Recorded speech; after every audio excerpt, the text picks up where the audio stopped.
આજ રોજ Dhrangadhra bus stand પાછળના વિસ્તારના લોકોએ પીજીવીસીએલમાં લેખિત અરજી આપી। છેલ્લા એક માસથી લાઇટના ધાંધિયાથી ત્રસ્ત અંદાજે 30થી વધુ લોકોએ પીજીવીસીએલમાં અરજી માટે એકત્ર થયા હતા। ત્યારે પીજીવીસીએલ કચેરીએ જાણવા મળ્યું કે મોટાભાગનો સ્ટાફ ક્રિકેટ મેચ રમવા ગયો છે। ત્યારે જાગૃત નાગરિક અને ધ્રાંગધ્રા શહેર માટે હર હંમેશ અવાજ ઉઠાવતા પરમાર વનરાજસિંહ એ જણાવેલ કે વીજ કાપના ધાંધિયા સાથે અમારા વિસ્તારના વિદ્યુત ઉપકરણો લો અને હાઈ વોલ્ટેજના લીધે ફેલ થયેલ છે। એસી, ટીવી અને ફ્રીજમાં નુકસાન થયેલ છે। ત્યારે બાયપાસ કરેલ ટીસી લોડ લેવા માટે સક્ષમ નથી અને જે જાણ હોવા છતાં પીજીવીસીએલની ટીમ ક્રિકેટ રમવામાં વ્યસ્ત હોય એ દુઃખદ અને શરમજનક કહેવાય। અને વનરાજસિંહ ઉગ્ર રજૂઆત સાથે જણાવેલ કે જો આ સમસ્યાનો ઉચિત ઉકેલ શાંતિથી નહીં આવે તો ઉગ્ર રજૂઆત સાથે ધરણા પણ કરવામાં આવશે। વનરાજસિંહ પરમાર, પિયુષ પુજારા, અનિલ લાકુમ,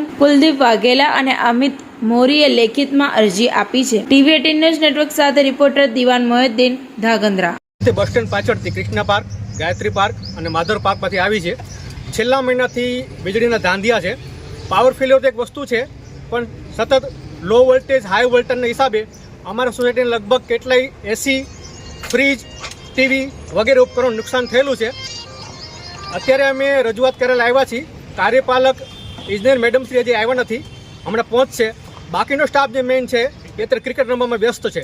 એટલે અહીંયા અમે આર પટેલ સાહેબની અરજી આપી છે, એ પ્રપોઝલ મૂકશે અને 1 કલાક પછી અમને આવવાનું કીધું છે।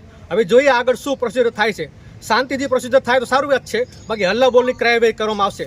કારણ કે આ એક પ્રશ્ન 101નો પ્રશ્ન ધાંગધ્રાનો પૂરા પ્રજાનો પ્રશ્ન છે। સરકારી અધિકારીઓને કમસે કમ એમના જે ડ્યુટી છે એના પ્રત્યે જાગૃત રહેવું જોઈએ। અને આ કાળઝાળ ઉનાળામાં છોકરાઓ હેરાન થાય છે, જે નોકરિયાતો છે એ હેરાન થાય છે, એમને ઊંઘ પૂરતી, એમને સ્વાસ્થ્ય બગડશે, અમારા વિદ્યુત ઉપકરણો બગડે છે, એનો જવાબદાર કોણ રહેશે? એટલે અમે અરજી આપી છે અહીંયા, અને અરજીનું શું આગળ નિરાકરણ આવે છે એના પરથી આગળની કાર્યવાહી કરવામાં આવશે।